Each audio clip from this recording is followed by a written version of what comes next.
I think from a sociological standpoint, and as a person who's worked in politics, executing the policy and doing that well is important, but also I think one of the weaknesses of the last government was its communication with people as well.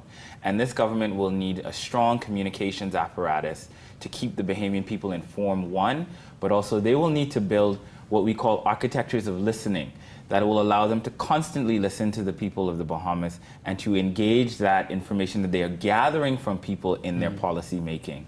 You can pass the laws you need to, you can do all the things that you've promised, but if people don't know you're doing it, if there's not a consistent message around that, and if you're not also listening to your populace through the 5 years, not just when you start knocking on doors before the election, then we may see a shift in the way that the Bahamian people are oriented towards their government. Without that, I think we're in hot water. We're going to the back end of the show, so I'm going to sort of let us use this time for closing comments, and I'll start with you, Joey. But really, what are you hoping to see that will bring that turnaround and change from an economic perspective? Because obviously the economy changes everything. Right. We spoke to crime, we spoke to all these other things, but what are you looking to see or hoping to see over the next 6, 9, 12 months that will show to you some positive changes or some positive measures towards change? So for me, it's still early, but what I think we're all looking for is a clear vision, right?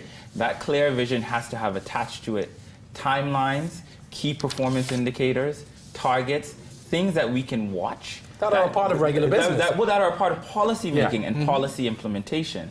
And on top of that, I keep my point. It is weak to just go with the popular thing when you know that there's something that you need to do. As people in politics, it is our job to persuade.